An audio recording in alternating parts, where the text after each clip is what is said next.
I'm Veronica Dudo. Tonight on EWTN News Nightly, hopeful signs why President Trump says something good may be on the horizon for the war in Ukraine. It was not enough to take care of the stones of these shrines, but also of the living stones that are the Christians of that land.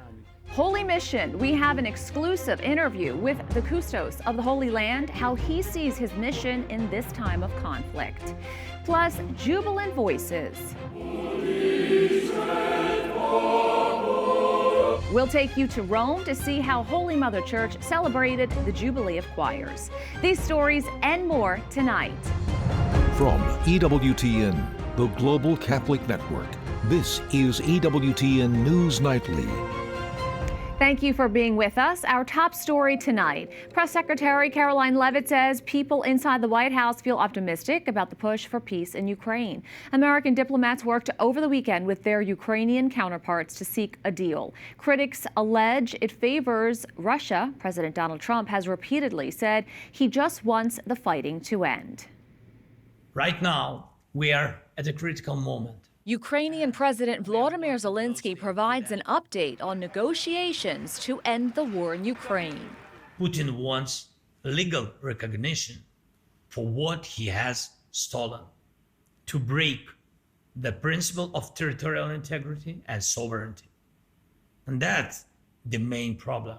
Russian President Vladimir Putin's foreign affairs advisor approves many of the provisions in the U.S. peace plan, but says others require more discussion. We feel as though we're in a very good place. Of course, we have to make sure that all of these points are agreed to, and then, of course, we're going to have to make sure the other party in this war, the Russians, agree to them as well. U.S. Secretary of State Marco Rubio reports progress. I think today was worthwhile. It was it is probably the most productive day we have had on this issue, maybe in the entirety of our engagement, but certainly in a very long time. President Donald Trump posted, "Don't believe it until you see it, but something good just may be happening." I would like to get the peace. It should have happened a long time ago. Earlier, the president shared his frustration, writing, "Ukraine leadership has expressed zero gratitude for our efforts, and Europe continues to buy oil from Russia."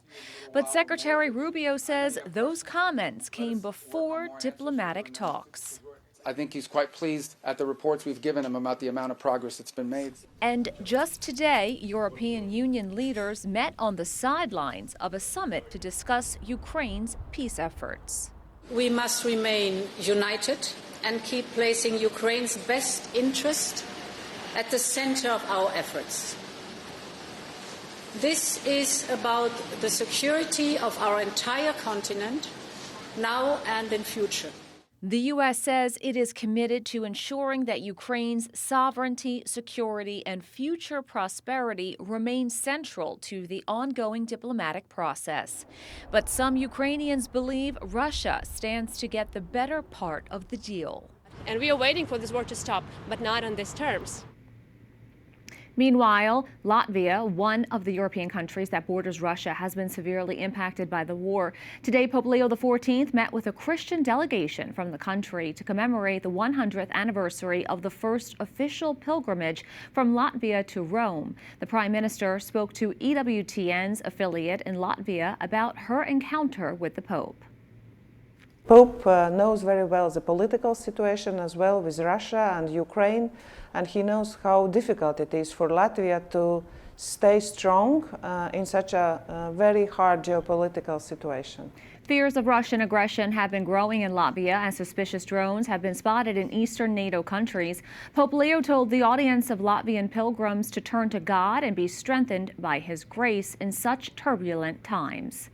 The Trump administration is ramping up pressure on the Venezuelan government by designating Cartel de los Soles as a foreign terrorist organization. The U.S. says the group is headed by the country's president, Nicolas Maduro, along with senior figures in its government, an allegation Maduro denies. It is the latest step in an aggressive offensive against narco-terrorism. The U.S. military has launched deadly strikes on boats it alleges were carrying drugs off of Venezuela's coast. For more, let's bring in Rick De La Torre. He is a retired CIA operations officer. Thanks so much for joining us. Thanks for having me. So some people have raised questions about whether the cartel de los Soles actually exists. Do you know more about it?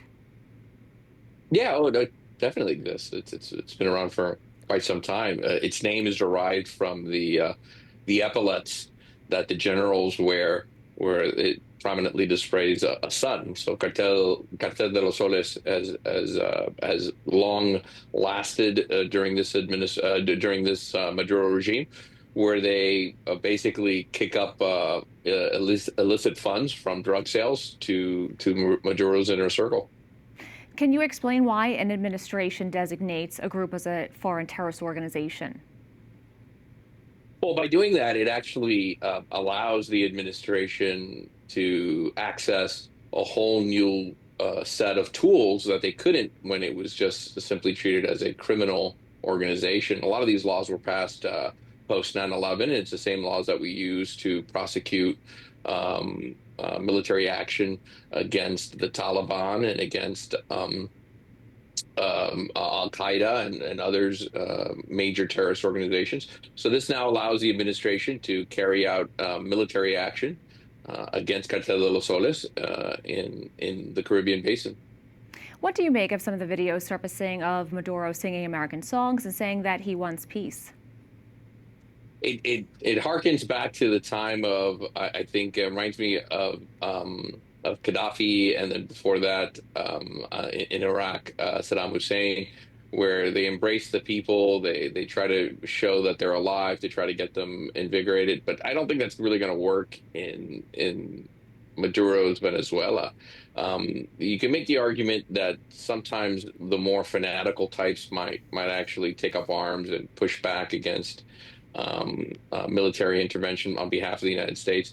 I don't think that's the case in Venezuela. There's very few colonels and generals who are willing to die to preserve the narco state that exists in Venezuela, especially when most of them aren't even receiving enough money to meet basic needs when it comes to food and shelter. Rick De La Torre, we have to leave it there. Thank you so much for your time. Thank you for having me. President Donald Trump and Chinese President Xi Jinping spoke by phone on Monday to discuss several key issues, according to officials from both the White House and China. China's state news agency says Taiwan was the major focus, with Xi emphasizing that Taiwan's return to mainland China is an important part of the post-war international order. This conversation follows recent tensions after the Japanese Prime Minister suggested Japan's military could get involved if China were to take action against the island. The leaders also discussed trade following building on the deal reached during their in-person meeting in South Korea last month. Also on the agenda, the ongoing conflict in Ukraine.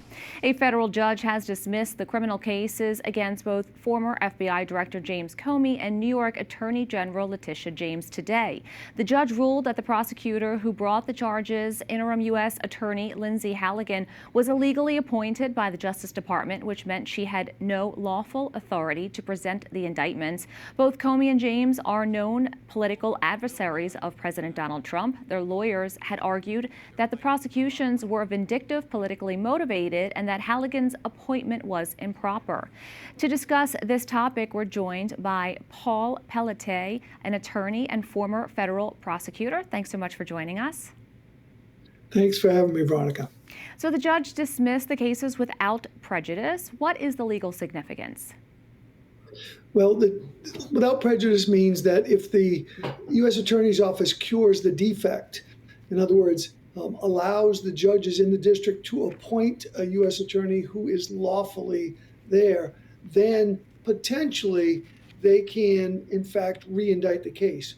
The James case is a lot less problematic in that regard than the Comey case, because the Comey case was indicted on the last day before the statute of limitation was to expire. So there may be some difficulty in ultimately re-indicting that case should the government choose to do so. So we heard that the White House wants to appeal. Where do you see things going from here? Well, the appeal will be very difficult for the government, because in the end, what the government could do in order to avoid an appeal would be to allow the judges to appoint a U.S. attorney to decide these issues. And instead, if the government chooses to put all its eggs in the basket of an appeal, they're going to run into the long potentiality of an appeal before the district court, before the Court of Appeals, then potentially ultimately the Supreme Court. The judge in this case, Judge Curie, did a very smart thing. She cited in her ruling a lot of decisions by some of the current conservative Supreme Court justices, including Gorsuch. So I think that she's done a good job of evaluating the law, and I think the law, and I think the Department of Justice has a very big hill to climb here. Can the government try to charge James Comey again? Sure they can. The problem with the government charging James Comey is that the statute, which generally allows the statute of limitations to be told for 6 months upon a dismissal, may not apply, because what the court has said is that this indictment wasn't even returned. So it was if it was void ab initio. So if that's the case, there may be some real legal difficulty in indicting Comey again, because the statute of limitations has indeed expired. And you said the case against Letitia James was a little bit more complicated. What about that case? Could there be anything further that we see from the administration? Sure, they could allow the judges to appoint a U.S. attorney, and she could be re-indicted in that district. That being said, the legal problems that still persist in that case are enormous, and I cannot see any courts ultimately allowing this indictment to stand. Ultimately, should this ruling be overturned, or should a new U.S. attorney be appointed? Paul Pelletier, thank you. Thank you, Veronica. The Department of Government Efficiency has officially been disbanded 8 months ahead of its scheduled mandate. This is an order creating and implementing the Department of Governmental Efficiency, known as DOGE. President Trump signed an executive order creating DOGE back in January, with Elon Musk leading the government budget cuts. Musk left the agency after an online feud with the Trump administration in May. Many members of DOGE have since moved on to other roles within the administration. The department says it saved billions of dollars in government spending.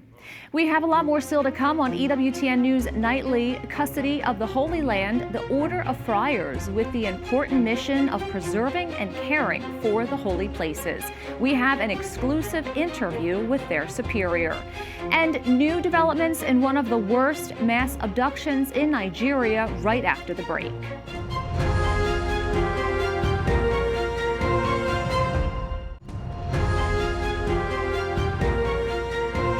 Nigeria has been rocked by 2 mass abductions from schools in the past week. Hundreds of children have been taken by armed gangs in the country's conflict-battered north. The president of Nigeria has ordered the recruitment of an extra 30,000 police. The move comes as 50 of the more than 300 students abducted by gunmen from a Catholic boarding school on Friday escaped and have been reunited with their families. A major search continues for the other students and teachers taken from St. Mary's School in the Papari community in the northwest region of the country. So far, no group has claimed responsibility for the kidnappings.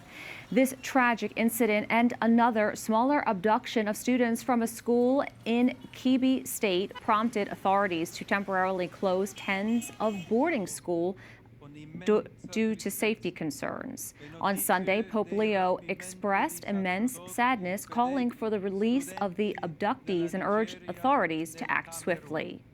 Israel has said it killed Hezbollah's top military commander after a series of strikes in Lebanon that killed 5 and wounded more than 25 others. The strike is Israel's first on Beirut in months and comes almost a year after a ceasefire was established between Israel and Lebanon. Israel says Hezbollah has been rebuilding their forces, while Hezbollah says Israel crossed a red line. The killed Hezbollah leader was designated as a terrorist by the U.S. At a time of increased tension, violence, and dissidence in the Holy Land, one religious order rings a note of harmony among Christians, Jews, and Muslims.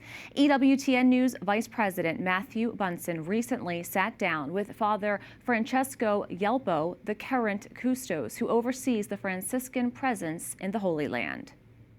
I am delighted to have here in studio Father Francesco Yelpo, recently appointed the Custos of the Holy Land, one of the most important positions for the Church in the Holy Land. Benvenuto. Thank you so much. Thank you so much for your time and in joining us. I know that you're very, very busy. Grazie per questo invito e per questa opportunità. Sì, perfetto. So, how has the role of the custody evolved since the formal papal establishment in 1342? And what do you see as its most important mission today? Nel tempo, nel corso dei secoli, questa missione. Over time, over the centuries, this mission has changed, evolved, modified, or rather, to be correct, expanded. Because the main mission remains to guard and pray in these places. But it was realized that it was not enough to take care of the stones of these shrines, but also of the living stones that are the Christians of that land. And so, over the centuries, charitable works, educational works, and works for the reception of pilgrims from all over the world have been established.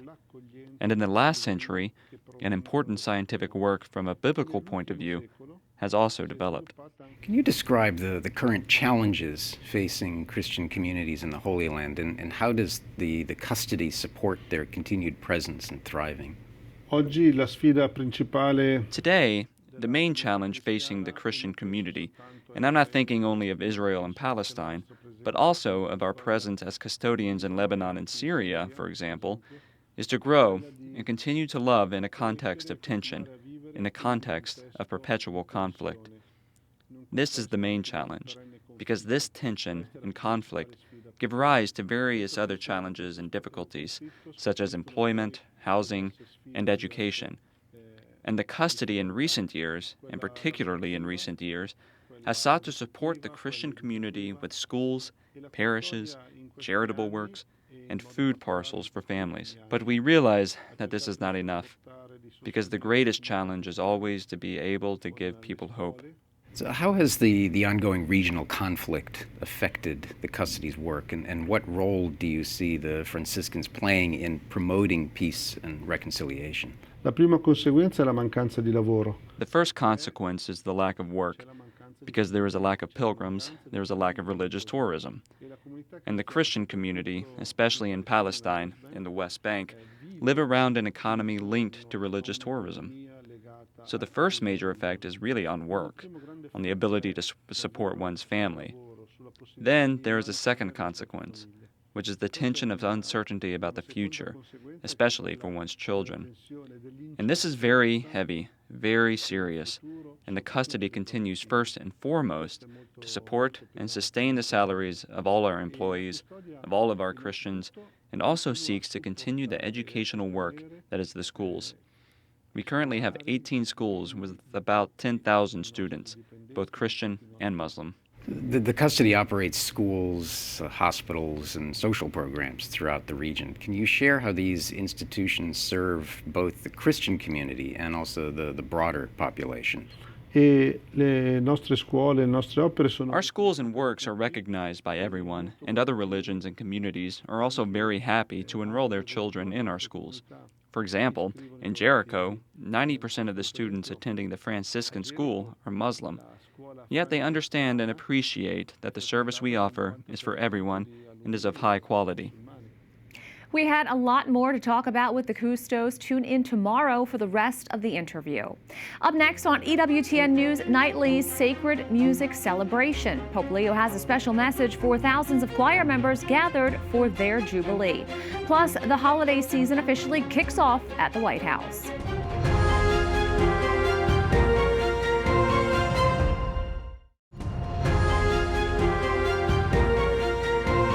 Another major Jubilee event has come to its end in Rome, the Jubilee of Choirs. At Mass, Pope Leo invited attendees to rediscover their ministry as a service of love and unity. EWTN Vatican journalist Benedict Sedegren has more.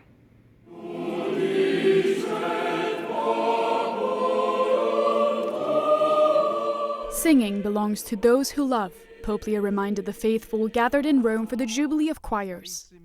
Addressing the approximately 35,000 choristers, the Holy Father explained that for Christians, sacred music is more than just a performance. It is a gift of humanity and an instrument to express love, invocation, and praise of God. In this, the Pope stressed, choir members truly serve the Church. il vostro compito. Your task is to draw others into the praise of God and to help them to participate more fully in the liturgy through song. Yours is a true ministry that requires preparation, commitment, mutual understanding, and above all, a deep spiritual life, so that when you sing, you both pray and help everyone else to pray. Aiutate tutti a pregare. Since the Jubilee coincided with the feast of Saint Cecilia, patron saint of music, dozens of concerts took place in churches across the city. The Pontifical Institute of Sacred Music also marked the occasion with a special event. It unveiled a commemorative plaque to celebrate the 500th anniversary of the birth of the great Italian Renaissance composer Giovanni Pierluigi da Palestrina. The most important figure in the 16th century that really created our way of perceiving harmony was Giovanni Pierluigi Palestrina. And why is it important for the church? Because he composed for the liturgy predominantly. He did also motets, but predominantly he composed for the liturgy, so for Mass and for the office. And he composed it in this very space, so the house is not here anymore, so it's a new house. But the place where he lived and composed and where he died was really here. Nicknamed Princeps Musicae, the Prince of Music, for his unmatched influence on sacred polyphony and the development of Western liturgical music, Palestrina remains a timeless inspiration for many choirs today. His work not only shows how music can express love for God through its beauty, but also serves as a guide for future generations. Noi sappiamo quanto la musica. We know how music is one of the artistic forms which, within the liturgy, becomes an expression of devotion, of the search of the mystery of God, of the celebration of faith. To pray with the music is truly an experience of deepening into the mystery of God. The Church carries a great responsibility for the musical heritage it preserves, but also for keeping it alive. Ma anche di mantenerlo vivo. For singers and musicians, this major Jubilee event was both inspirational and a reminder of how sacred music is rooted in divine love. Music is very important to me, in every aspect of my life, and I think I'm able to connect with God faster when I listen to music before saying my prayers. That's how important it is to me in my life. The fact that my birthday falls on the feast of St. Cecilia, I think it just says it all, because St. Cecilia is the patron saint of music, so which makes it very special. In Rome, Benedict Cedergren for EWTN News Nightly. The holiday season is officially underway at the White House. First Lady Melania Trump welcomed this year's official Christmas tree, an 18.5-foot white fir from Corson's Tree Farms in Michigan. The tree made a grand entrance at the North Portico, arriving by a horse-drawn carriage. Corson's, a family-run farm known for its long tradition of hand-grown firs, earned the honor after winning the National Christmas Tree Association's annual competition, a title that comes with the privilege of supplying the White House tree, a tradition dating back to 1966. The tree will soon take its place in the Blue Room, where it will serve as the centerpiece of this year's holiday decor. We thank you for watching tonight. Remember, you can follow us on social media, Facebook, X, YouTube, and Instagram at EWTN News Nightly. I'm Veronica Dudo. Good night and God bless.